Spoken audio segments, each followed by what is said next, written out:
Hello, you're listening to On Israel in Al Monitor. I'm Ben Caspit from Tel Aviv.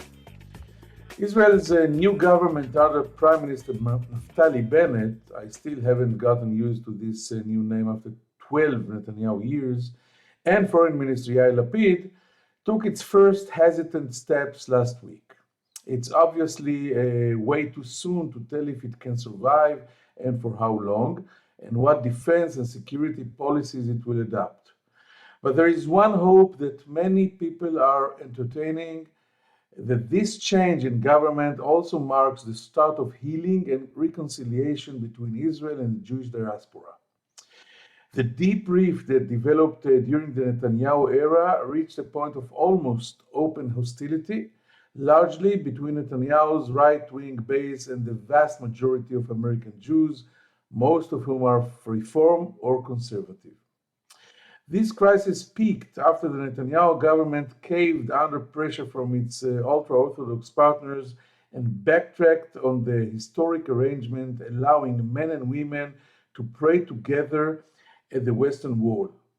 Netanyahu himself essentially abandoned efforts to reconcile with the liberal American Jewry in favor of deeper ties with American evangelical Christians. In what was a parallel and related shift, Netanyahu broke with the Democratic Party in favor of close identification with the Republicans and especially with Donald Trump. Are those days over?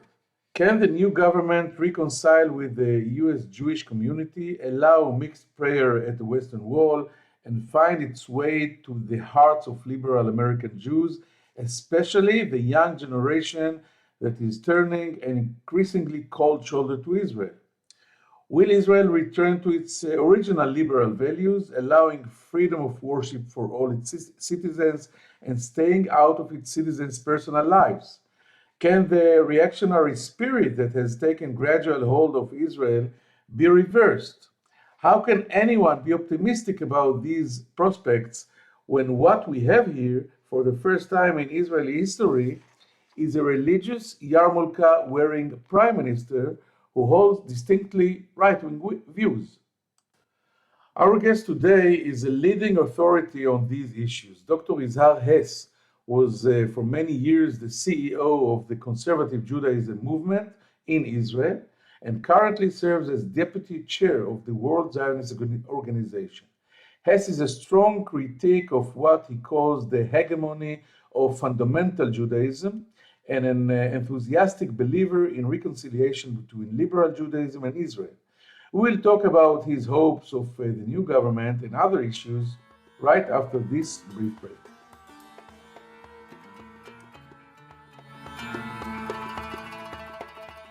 If you're listening to this podcast, you obviously care about the Middle East, and if you do, you should probably be reading Al Monitor. Al Monitor is a global newsroom headquartered in Washington, D.C., with a network of over 160 contributors around the world.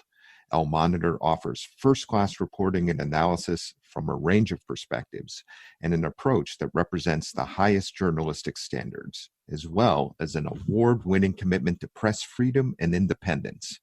If you haven't done so already, visit us at almonitor.com, check out our articles, and sign up for our free newsletters.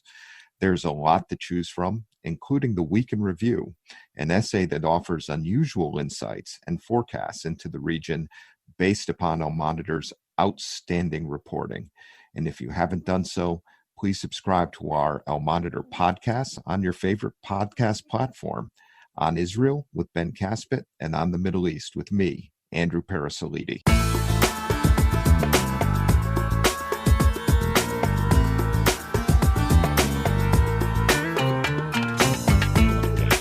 Now, let's say shalom and hello to Dr. Yizhar Hess. How are you, Yizhar? Fine. How are you, Ben? Thank you for joining us here in On Israel in Al Monitor. And let's dive into business. And of course, we're talking about the huge crisis between Israel, the Jews in Israel, the previous government in Israel, and the Jewish diaspora, especially in the United States. And I wanted to ask you to begin with, are you pinning your hopes on the new government to improve Israel's relationship with the Jewish diaspora and specifically with American Jewry. After all, the government has pledged to maintain the status quo on sensitive issues such as religion. So actually, the answer is positive. Yes, I am pinning my hope on the new government.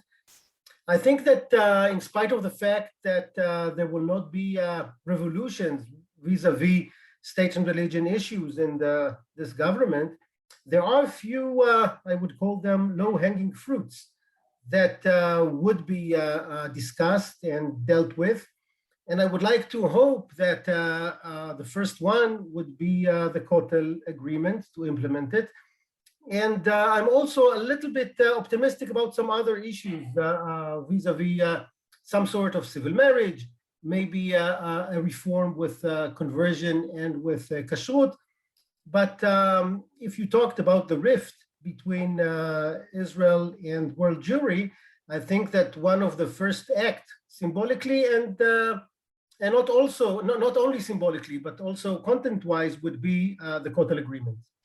So let's talk about this. I remember very well how I think Netanyahu's first government in these 12 consecutive years of reign dealt with it, and he nominated the Secretary of Government then.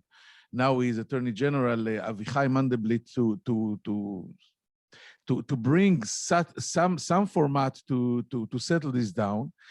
And I think, do you think the most significant cause of the rift between Israel and the liberal American Jews, is it really the Western Wall agreement that was rescinded? Because after the government approved this agreement, there was a huge pressure from the Haredi Orthodox press on the Haredi Orthodox politicians, and then Netanyahu just canceled it.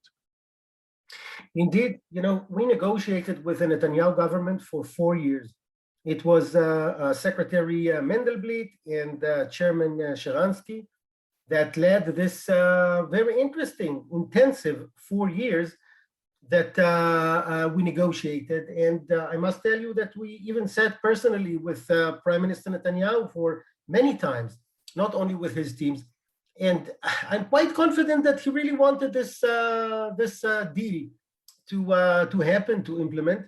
But because of the political scenario that you described, exactly 6 months after the government voted for this deal, it was 15 against 5, the same government decided to table it, to freeze it. And I'm not sure, Ben, if this is the main reason for a rift between Israel and the American Jewry, but it's definitely a symbolic rift and something that can be considered as a spit in the face, because such a big drama and such a big good intentions from our side at least, and to bring it to such a fiasco at the end because of very small and manipulative political scenario, I think it was one step too much, and it is definitely known and felt as a big insult that the leadership of the American Jewry feels. So let's hope this will be fixed. But what do you think? What can be done, in your opinion, in this government about the conversion issue? And do you think even the general issue of liberal Israel that was used to be here, and then maybe was replaced by a more conservative, religious, right-wing Israel, does this also affect the relationship between Israel and the liberal Jews in the United States? Yes, definitely. This is a phenomena that we see very vividly. Israel is turning slowly or not slowly, Israel is turning to be more religious, more conservative with a small c, more right-wing, at least until this government. And most Jews in the world, and especially in North America, are leaning towards a more liberal way of thinking, politically and otherwise. And sometimes these kinds of phenomena can be bridged. It's not the end of the world, but Netanyahu's government, one of the things that was so in there, you could feel it every day, is the way that known paradigm of being bipartisan, of working jointly with the Democrat Party in the U.S., which 70% of Jews vote for, and the Republican Party, to do it in a way that would not give any one of the sides the feeling that the Israeli government is working against him. This is something that wasn't kept. And putting that and the trend that we just talked about brought us to a place where it is really, it was really felt and still feels that Israel is almost trying to push aside the majority of world Jewry, especially in North America, in a way that makes them feel that they are not considered any more reliable or important or partners for a dialogue, not to mention the fact that no longer a family. Exactly. And I could feel it very strongly. It's not only reliable or partners, they're supposed to be our brothers and sisters, and part of this whole thing of the Zionist dream and the establishment of Israel. And I want to talk about it, but let's first talk about an article you wrote recently in Haaretz, in which you attacked or criticized former Ambassador Ron Dermer for saying that he regards the evangelical community in the United States as Israel's base of support, rather than liberal Jews. Do you think Benjamin Netanyahu essentially divorced himself and Israel from the liberal Judaism of our time? And I'm asking this because I personally heard from many people that spoke with Prime Minister Netanyahu that he canceled or deleted the very fact that we have between 6 and 7 million Jews in the United States. He regards them as an entity that is not with us anymore. And I quote, he says, their intermarriage, etc., will take us to a place that this Jewry will not be existing 10, 15, 20 years from now. He's describing it like we are in a plateau, and a few miles ahead of us, there is a cliff, and suddenly they will vanish. Do you know what I'm talking about? And why was you so ignited by the Dermer interview that he gave to Amit Segal? And by the way, he insisted on speaking in English. The interview was in Israel. Yeah. Ron Dermer was one of the ambassadors of Israel in Washington that served for the most time, 8 years. Yeah. And one could say that he forgot speaking English. I'm not sure why did he choose to be interviewed only in English, not in Hebrew. But nevertheless, that forgot speaking Hebrew. Probably. Yes. After 8 years of shlichut, sometimes it happens. Yes. But the reason why I wrote this very harsh article about Ron Dermer was not because of Ron Dermer. He made what he was sent to do. And as you heard it from Prime Minister Netanyahu, I did not hear the same things from his mouth, but from many others. I remember sitting in Yariv Levin's office, and I was stunned to hear what he said about Reform and conservative Jews. And now he feels, and he wasn't even shy to say that, enough already with North American Jewry. It is a phenomena that will step down of world's history in a few years, so why bother? Now, this claim is not only false, it is anti-Zionist, it is post-Zionist, it is something that set aside the most fundamental values of the Zionist entity, of the Zionist experiment. And therefore, it is something that is so shocking, because sometimes you feel that the right wing, at least the right wing in Israel, claims that it's very Zionistic, and here you go, claims that are not Zionistic by virtue. But the main thing is, Ben, that it is simply wrong. Our brothers and sisters in North America, it's not a gola, it's not exile, it's tfutza, it's a Jewish community that is strong and is lively, Yes, it has challenges. Yes, it has challenges in more than one way, but don't ask the challenges that we are facing here as a Jewish community, as the state of Israel, are not less dramatic, but still none of us feels that we should let go and simply ignore it and think that we are not one family.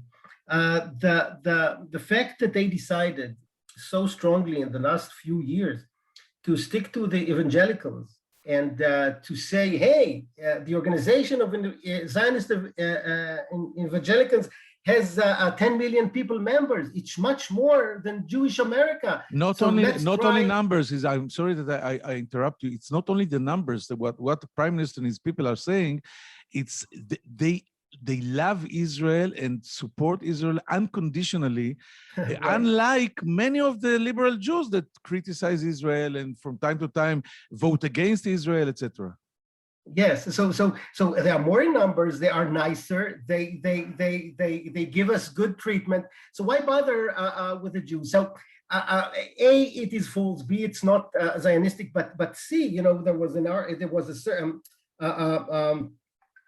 scholar that just investigated it, a professor in North Carolina University, a very strong and sophisticated examine, and we just learned that the second generation of evangelical Christians, are much less supportive of Israel. So phenomena that we do see within young generation, the millennials in the US, we see it also with evangelicals. So it is something that in so many parameters makes me furious about this not legit, I think, Zionist policy. And I must say that I was insulted. I was insulted as a Jew, as a Zionist, as an Israeli. I'm the vice chairman of the World Zionist Organization.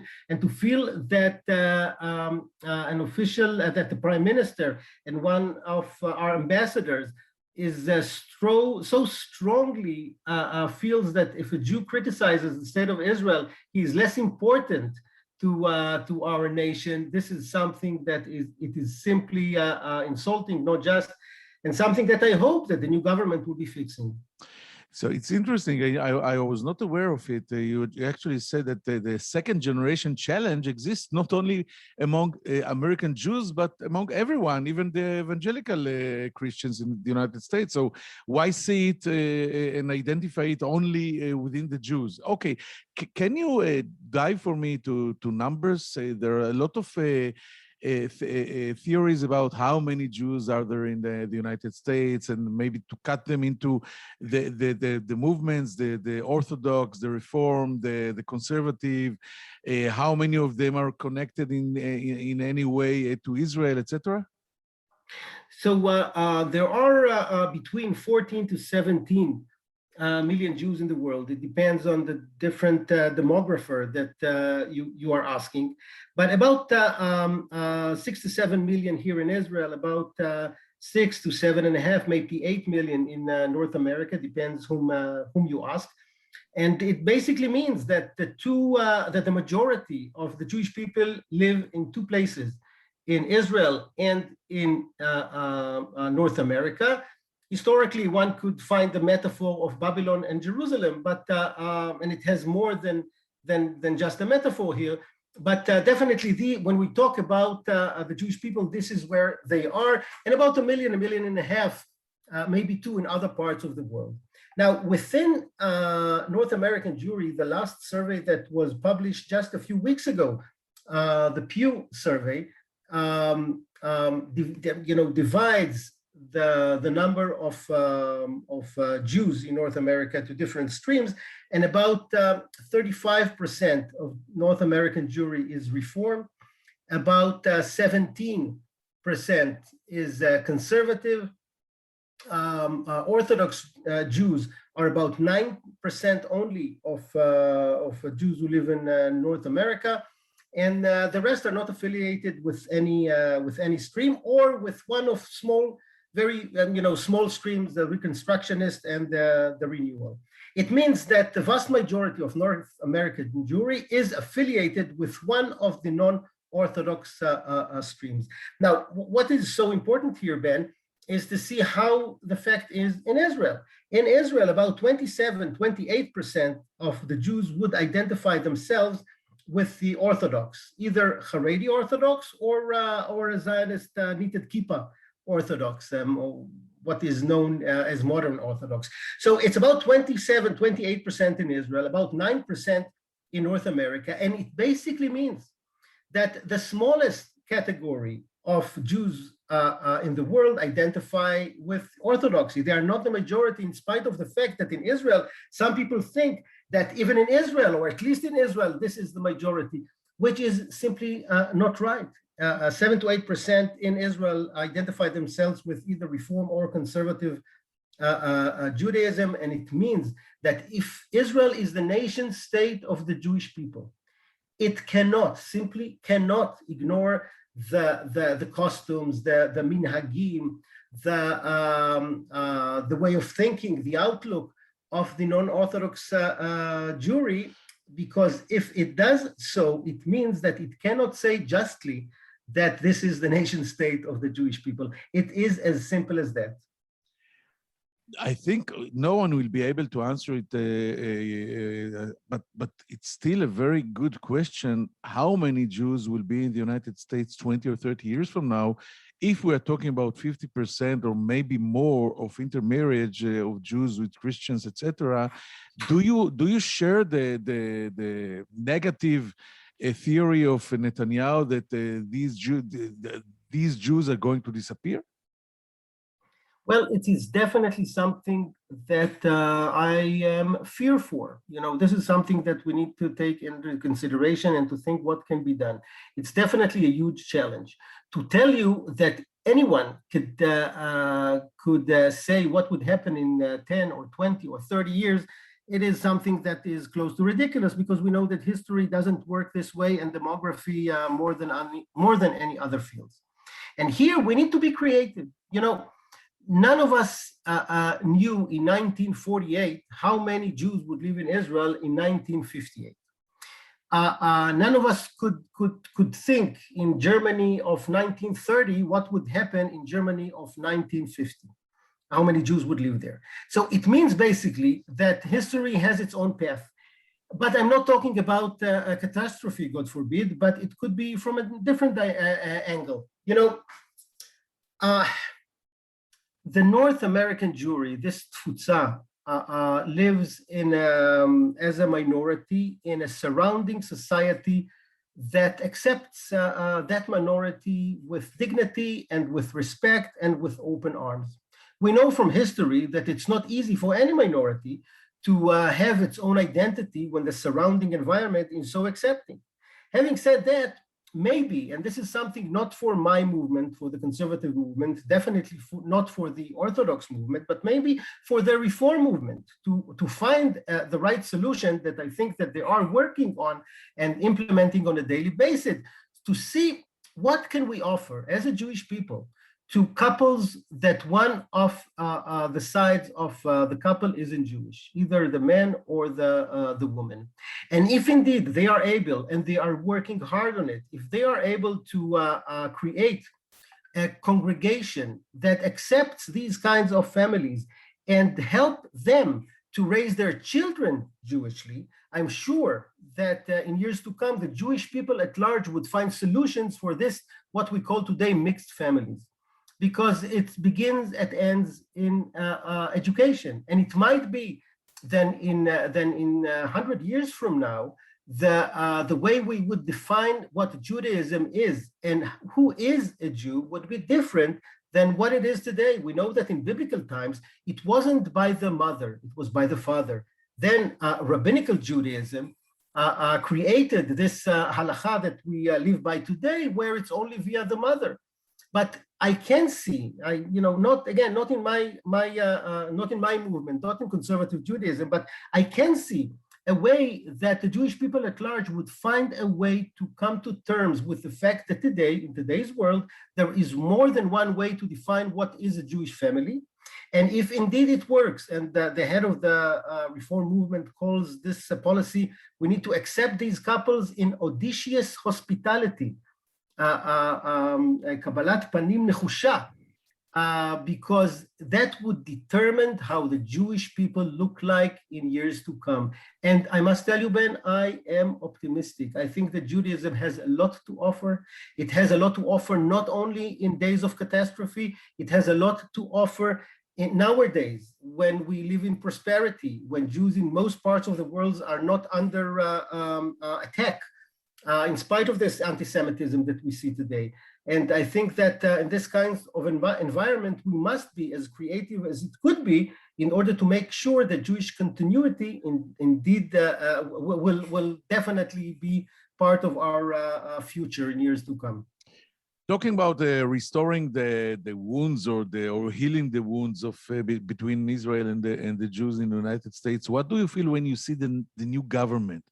On one hand, you have people like Nachman Shai, like Elazar Stern, that makes you hopeful, I guess. You have a new president like Yitzhak Buzi Herzog, that was just the chairman of the Jewish Agency.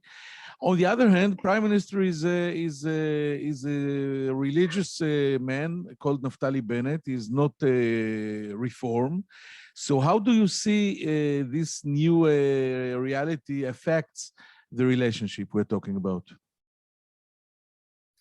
So there are reasons to be optimistic about this government. For a minute about Naftali Bennett. Naftali Bennett was a minister for the diaspora for quite a few years. I think it was almost a decade ago. And he is the one who built the platform that you have today in the Kotel HaMishpachot, in Azarat Israel, in the egalitarian Kotel. So he is very much aware of the necessity to bring solution to this tension. And on a personal level, you know, Naftali Bennett had his bar mitzvah in a conservative Masorti congregation in Haifa. So he grew up in our movement. Yes, his family. Yeah, he knows well our movement. Both his father and mother were living in San Francisco. They made an aliyah in I think 1967. So actually, his bar mitzvah was. Yes, I didn't know it was in the conservative community. Okay, so you're hopeful about it. Yeah, in Haifa they were members, and then when this congregation became fully egalitarian, they moved to Orthodox congregation. But still, he knows very well our movement, and I think appreciates the fact that not everyone in the Jewish world, religiously or not religiously, is Orthodox. But definitely the other members of the government are very much aware of who we are, the fact that the majority of the world is not Orthodox, from Lapid to Trooper, Elazar Stern that you mentioned, and of course Nachman Shai, the new minister for the Tfutzot, who I was in his first speech when he replaced Minister Yankelevich, and he spoke very bluntly and very strongly about the fact that Israel should treat equally all streams of Judaism. I'm sure that he'll try to do his best. It's not an easy government, and yes, they are committed to status quo, but sometimes it's the fact that you have a seat next to the table that makes a difference. And here, after many years, we feel that we do have a seat next to the table. Yes, this is huge, and I want to. We are out of time. I have two more questions. I will unite them into one. First, it's not a secret that most of American Jews hold liberal views and vote for the Democrats. Is there a link between the Israeli government's relationship with the Democratic Party, especially under a Democratic president, and its relationship with the American Jewry? And secondly, talking about the second generation crisis, how real is the crisis of identity among young American Jews in their attitude toward Israel? And do you think it can be fixed from with things like Taglit, etc.? So for the first part of your question, yes, you know, the crisis was big. If the majority of world Jewry, let's talk about the leaders of world Jewry of North American Jewry. The majority of the leaders of North American Jewry did not step into Trump's White House. I do not know any Reform rabbi who was ever there in any Hanukkah or Pesach reception or whatever, and only one conservative rabbi who decided to accept an invitation. The hatred was so big because of all the reasons that we know, so there was no dialogue. And at the same time, the Israeli government danced the most intimate dance with that president. So it definitely means that the new government, both in Israel and especially in the US, will open options that were not there before. So on that, I'm very optimistic. I do think, though, that the second generation of Jews in North America sets a different kind of paradigm that is not necessarily linked into the state and religion issues that we talked about before. The big elephant in the room, and yes, we need to acknowledge it, is the tension or the relationship or the fact that there is no peace process with the Palestinians for so many years now. And the reality of whether you like the word occupation or you don't like, the reality of the perception of occupation in our neighborhood, this is something that is not easily digested by a young Jewish American, and it causes so many problems with identifying with Israel. By the way, therefore, I'm very hopeful when someone in North America criticizes Israel. I'm hopeful because it means that there is a relationship, there is something to build on, there is a dialogue that needs to be fixed or dealt with and maybe to solve. But there are many of that generation that do not dialogue anymore, that they are so frustrated from the fact that Israel talked peace for so many years but never did peace, that this is something that I hope that will be dealt with seriously in the next few years, because otherwise it might be the most challenging issue that we will be facing with North American Jewry, old generation and young generation alike. I don't share this optimism because I suddenly remind myself that Prime Minister is Naftali Bennett, and you have in this government Gideon Saar and Zev Elkin and Ayelet Shaked. So I don't see a dramatic peace process with the Palestinians in the horizon, but let's wait and see. Anyway, inshallah.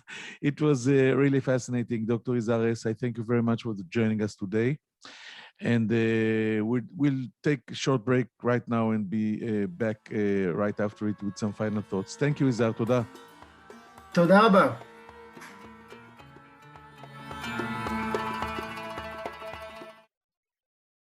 I'm Andrew Parasolidi, president of the award-winning media news site El Monitor, where we cover the Middle East with some of the best reporters and columnists anywhere. And I'm excited to announce our new podcast, On the Middle East, where each week I will interview newsmakers from the U.S. and the region about the latest news and trends with additional commentary from our on-the-ground correspondents. Those of you who follow the region know that what happens in the Middle East doesn't stay in the Middle East. And to cite another great movie line, every time the U.S. tries to get out, the region pulls us back. Your time is valuable, so let me promise you this. You will learn something and you will never be bored, because each week we'll be talking with and listening to those leaders who are making the news and shaping the trends in this critical and fascinating region. So please subscribe to On the Middle East with me, Andrew Parasolidi.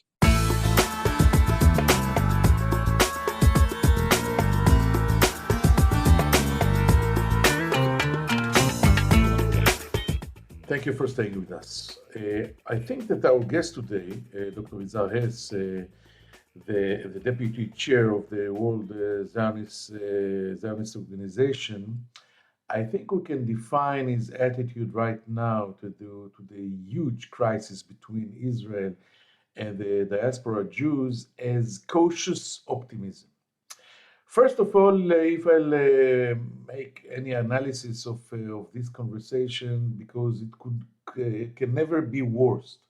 After 12 Netanyahu years, out of them 4 Netanyahu-Trump years, anything right now can be only an improvement of this lousy situation when many Jews in the United States are losing interest in Israel, especially among the young generation. I think Dr. Hess's optimism is coming from looking at the new government and the new hopes. With Naftali Bennett as prime minister, he is a religious Israeli with a yarmulke, but he used to be the minister of diaspora. His bar mitzvah, as Dr. Hess just discovered and told us, was held in a conservative community in Haifa. And you have other people in this government like Nachman Shai, the Minister of Diaspora, who knows very well from close range the American Jewry, and Elazar Stern. And in the coalition from Labor, we have Reform Rabbi Gilad Kariv. So Dr. Hess thinks that there is a lot to repair, and there is a chance that this government at least will start doing so. I hope you found this conversation interesting, and I hope to find you here next week on Israel in Al Monitor. I'm Ben Caspit from Tel Aviv. Thank you. Take care.